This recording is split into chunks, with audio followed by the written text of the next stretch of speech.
There is a man named Carl who works at a tile company in Columbus, Ohio. He has worked there for 22 years. He drives a 2015 Toyota Camry. It has a small scratch on the passenger door that has been there for 3 years. He eats lunch from a bag most days. He lives in the same house he bought in 2003. He has not renovated the kitchen. His coworkers assume he is doing okay. Mid-level management, steady job, most likely has a decent retirement account somewhere. What they do not know is that Carl has $3.8 million in index funds.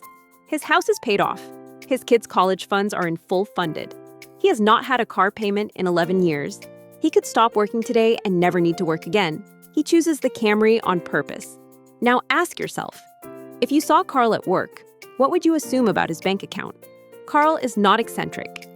He is not performing modesty for others. He has done the math most people never do. The math told him something almost nobody teaches. Looking wealthy is one of the most expensive financial decisions a person can make. Most people think the millionaires in their city look like the people driving German sedans and wearing designer watches. Research from Thomas Stanley and William Danko, who spent decades studying actual millionaires across America, found the opposite. The people who in fact accumulate wealth are far more likely to look like Carl. They live in average neighborhoods. They drive reliable cars. They do not display what they have. The people who look wealthy, the ones driving the BMWs and living in the largest houses, are often not wealthy at all. They are performing wealth, and that performance has a cost most people never calculate. Today, I want to show you why stealth wealth is not just a personality quirk of certain rich people. It is a financial strategy with measurable advantages. I will walk you through the real cost of looking wealthy and why the ordinary-looking path produces outcomes the expensive path never can. This is not a video about being cheap. Carl's life is not a life of deprivation. He takes vacations, he eats well, he gives with genuine care. He just does not spend money on signals. He spends it on what in fact matters to him. And he does not spend it to impress people he does not care about. Let us start with what the research shows. One finding in particular tends to stop people cold. The research shows this. Thomas Stanley and William Danko published The Millionaire Next Door in 1996. They spent years studying the actual financial behavior of millionaires across the United States. Their findings went against almost everything popular culture suggests about wealth. 80% of millionaires in their study were in full self-made. They had received no significant inheritance. They built their wealth themselves over decades of consistent behavior. More than half had lived in the same house for over 20 years. They did not upgrade with every income increase. They stayed put.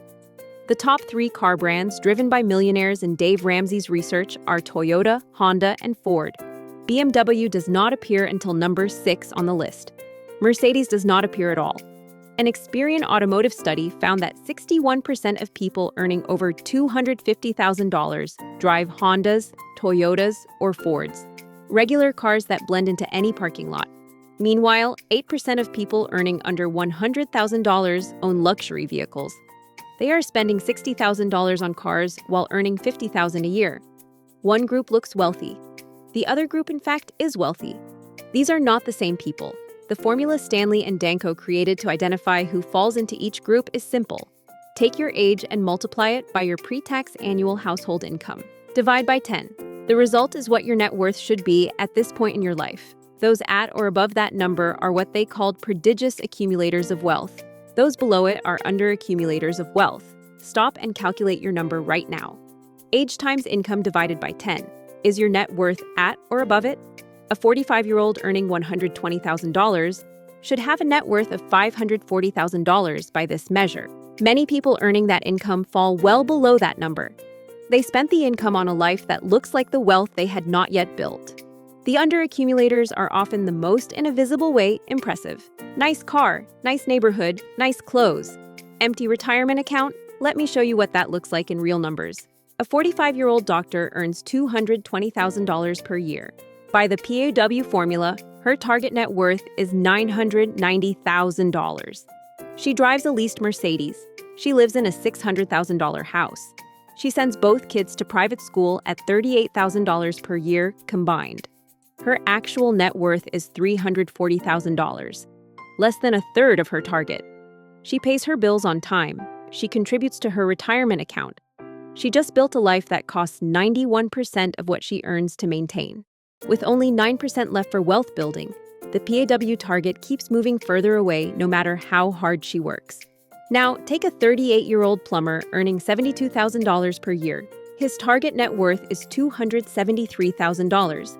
He drives a paid-off truck. He bought a modest house he has paid down to $110,000 in equity. He contributes 18% to his retirement account. His actual net worth is $310,000. Above his target at 38, by every visible measure, the doctor appears to be winning. By every financial measure, the plumber is ahead. These two people will swap positions entirely by retirement age if neither changes a thing. Carl is a prodigious accumulator. His visible life does not match his net worth in either direction. He is not hiding shame, he is avoiding a tax. And that tax is not small. Let me show you what looking wealthy in fact costs. The car is the most visible example, so most people start there. But the car is just the beginning. Looking wealthy costs money in 5 specific ways, and most of them go unnoticed until you add them up. The first cost is the vehicle gap. The difference between a $32,000 reliable vehicle and a $65,000 status vehicle is $33,000. That is not a one-time cost. It is a gap that repeats every 5 to 7 years when the person upgrades again. A person who buys reliable used vehicles and invests the difference builds far more than a person who buys new luxury vehicles every 6 years. The gap in retirement accounts over 30 years reaches several $100,000. Dave Ramsey's research found that the typical millionaire pays a median price of $31,367 for a vehicle, not because they cannot afford more, because they have calculated what the extra $30,000 compounding for 20 years produces, and they chose compounding. Carl drove the Camry because he did the math in 2015 when he bought it. A comparable BMW at the time would have cost about $42,000 more. At 7% over 20 years, that $42,000 becomes approximately $162,000. He chose $162,000 in his retirement account over a BMW. The scratch on the passenger door does not bother him. $162,000 does not bother him either. The second cost is the one that compounds every other cost on this list: the neighborhood premium. When you move into a neighborhood that matches your desired appearance, a new set of fixed costs arrives. They do not leave. The property taxes are higher. The homeowners association fees are higher. The baseline for what counts as reasonable landscaping, home maintenance, and appliance quality is higher. The school district drives the price, and the price drives every related cost upward. Stanley and Danko found this. The fastest way to reduce wealth accumulation is to live where the visible baseline of spending is above your actual financial level. The comparison process runs without effort. The neighbor's renovated kitchen becomes the standard. The street full of new cars sets the expectation. Each individual upgrade feels reasonable. The total in silence erodes the margin that should be going to investment. Carl lives in a neighborhood where houses sell for $280,000. His neighbors are teachers, nurses, and tradespeople. Here's the math that makes this visible. A person earning $120,000 buys a house in an affluent neighborhood for $750,000. Their property tax is $9,000 per year. Their homeowners association fee is $240 per month. Home maintenance at 1.5% of value runs about $11,250 per year. Total annual housing overhead beyond the mortgage, $23,610 per year. A person with the same income buys a house for $320,000 in a solid but ordinary neighborhood. Property tax is $4,000. No homeowners association. Maintenance at the same rate is $4,800 per year. Total annual housing overhead, $8,800 per year. The gap is $14,810 every single year. Over 25 years at 7%, that gap in compounding produces approximately $1.2 million. $1.2 million. From the neighborhood choice alone, both people own homes, both people are housed. One chose the neighborhood to match a visible status. The other chose the neighborhood to match a financial strategy. 25 years later, one of them has a net worth over $1 million higher. That is the neighborhood premium. It is invisible from the outside. It is enormous from the inside. The comparison he runs is calibrated to that group. Nobody on his street renovates with quartz countertops. Nobody is replacing a car that runs fine. The baseline of normal spending stays low. His margin for investing stays high. The third cost is the social tax. When you appear wealthy, people treat you. Restaurants add the expectation of certain wines. Contractors quote in a different way based on the neighborhood they are driving into. Service providers calibrate their pricing to perceived ability to pay. A car dealer treats a person arriving in a Camry in a different way than a person arriving in a Range Rover. Warren Buffett has spoken about this more than once. He has noted that his modest appearance gives him a negotiating position that visible wealth would destroy. Nobody assumes he will overpay because nothing about how he presents suggests he has extra money to spare. This pricing differential runs across every financial transaction a person makes. Over a lifetime, the visible wealth premium on cars, services, fees, and purchases adds up to a sum most people never calculate. They never thought to look. The fourth cost is the security cost. Looking wealthy makes you a target. Javelin Research found that 6.4% of the general public experiences identity theft in a given year. For high net worth individuals with assets of $1 million or more, that rate rises to 8.1%.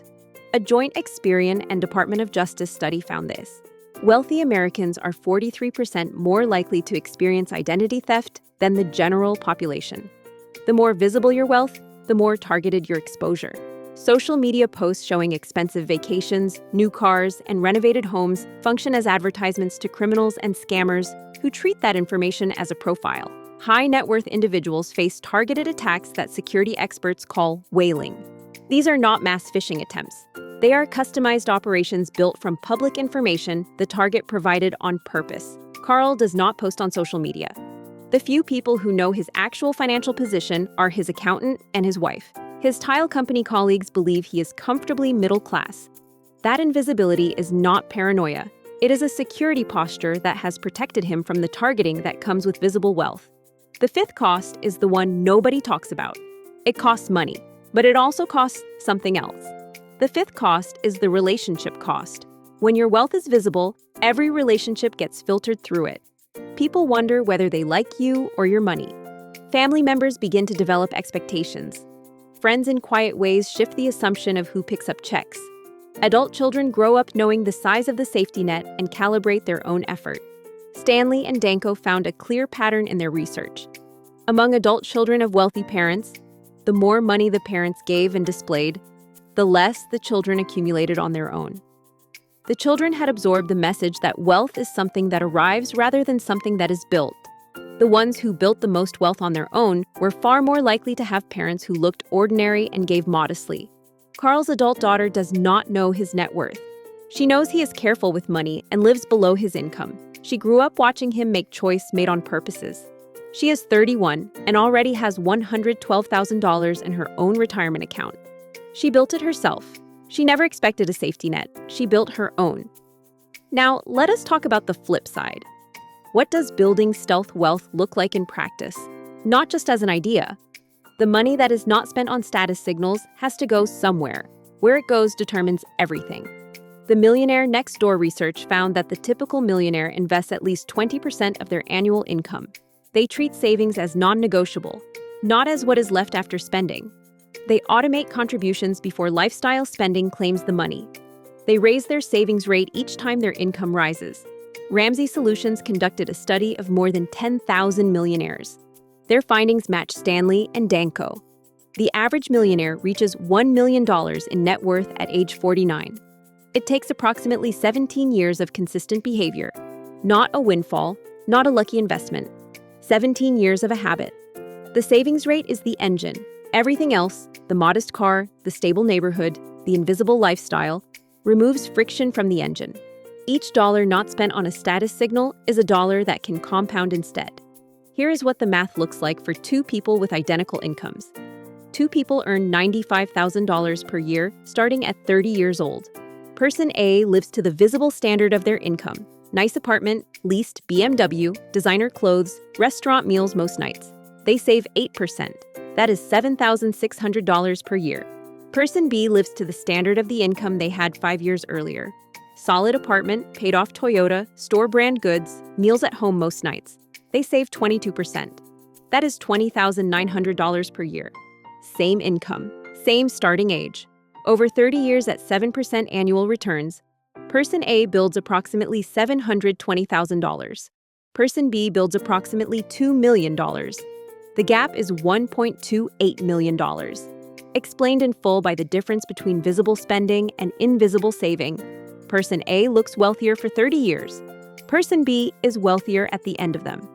And at 60 years old, wealth is the only version that matters. There is one more dimension to this that most people never see because they are not running the 30-year projection. At age 60, Person A has $720,000. They are still working. Their lifestyle requires their full income to sustain. They cannot retire yet. Their lifestyle costs require their full salary to continue. Stepping back means stepping down from everything that defined them for 30 years. Person B at 60 has $2 million. Their lifestyle costs less than $60,000 per year to maintain. Their portfolio can fund that amount for decades without ever touching the principal at reasonable returns. They could stop working tomorrow. Person A has 30 years of looking wealthy and a mortgage with 12 years remaining. Person B has 30 years of looking ordinary and the option to do whatever they want for the rest of their life. Same income, same starting age, different path. The visible version and the real version separated at the very first spending decision. They were never the same path. They just looked similar from the outside for a long time. Carl knew which path he was on from the beginning. The Camry was not a compromise. It was the first step on a very specific road. Here is what to do with this. This week, calculate your PAW number, take your age and multiply it by your pre-tax household income and divide by 10. Then compare it to your actual net worth. If you are at or above the number, you are a prodigious accumulator. If you are below, your current lifestyle is spending the wealth you have not yet built. This month, go through your last 3 months of spending. Find the purchases driven by how they would appear to others, rather than by genuine value to you. The restaurant that was more expensive than necessary because it felt right at your income level. The item of clothing with a logo that added cost without adding function. The car upgrade that felt necessary at your salary. These are the places where the social comparison is running without you noticing it. Making them visible is the first step toward making them a choice made on purpose rather than an automatic one. This quarter, check your savings rate. Calculate what percentage of your gross income right now goes to investments before any spending touches it. If it is below 15%, identify one spending category where you could redirect 2%. Not forever, just to see what the math produces. 2% of $90,000 is $150 per month. At 7% over 25 years, that is $144,000. One spending category. One choice made on purpose, $144,000. Carl does not think about stealth wealth as a concept or use the vocabulary. He just made some decisions early in his career that he has not changed. He decided his net worth mattered more than his visible worth. The opinion of coworkers who would judge his car mattered less than the interest compounding on the money he did not spend. He decided a house that fit his life mattered more than one that impressed visitors. $3.8 million later, the Camry still has the scratch on the passenger door. Nobody at the tile company has figured it out. Nobody will. That is not an accident. Wealth is not what you show. It is what you keep. And the people who keep the most are in most cases the ones you would never guess to look at them. Carl figured that out before most people do. The math did the rest.